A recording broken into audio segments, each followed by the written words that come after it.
Technology is improving fast. How fast, you might ask? That is a great question. Let's dive right in. Last week, I touched on artificial intelligence and how the exponential innovation could pose a threat in the future, especially if it parallels how technology just works in general right now and how we need to regulate it in some form.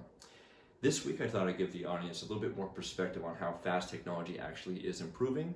There is going to be two concepts that we need to grasp throughout this because I'm going to come back to them as we go through. The idea of Moore's Law and the concept of a semiconductor. So Moore's Law, that was Gordon Moore's observation back in the 50s.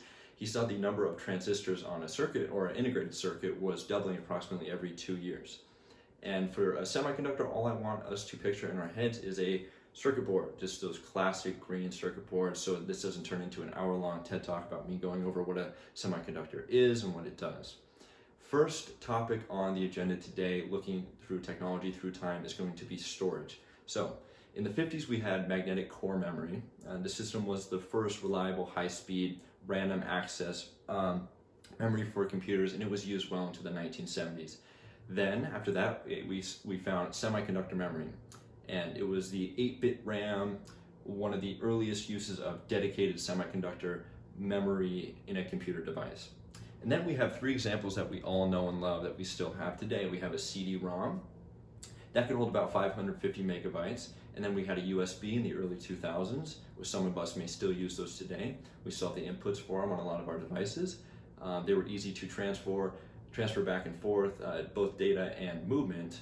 And then flash forward to today in 2020, whatever you're viewing this video through, whether it be a MacBook or a Surface or your iPhone, it holds roughly 10 to 100 gigabytes of data, which vastly outweighs anything I just listed in the past 70 years. Next, we have patents. The idea of a patent is going to be important as we look at technology through time.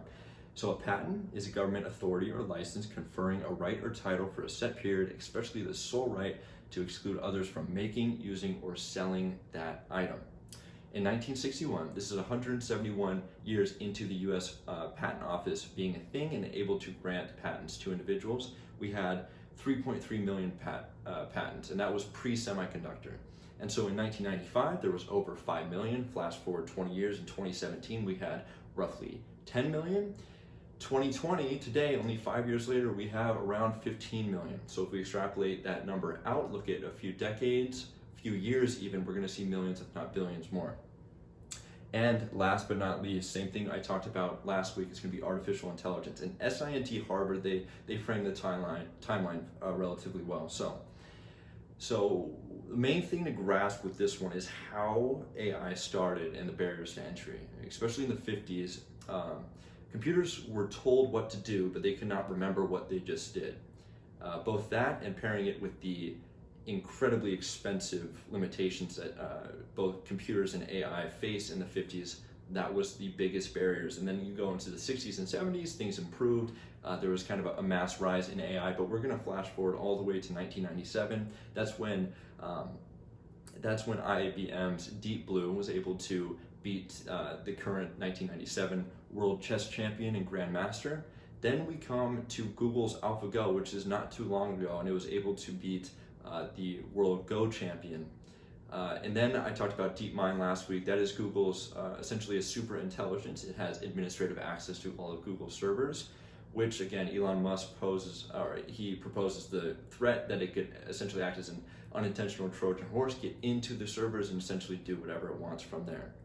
So if we consider how things were and how things are now, that exponential rate, it will not stop unless we regulate it in some way. So if we look at Moore's Law, as things doubled, transistors in an integrated circuit doubled approximately every 2 years, and then we have it now to where AI is incredibly or rapidly developing. This parallels with every other technology as well, but AI specifically could be a bigger threat than, say, your iPhone 12. Thank you very much.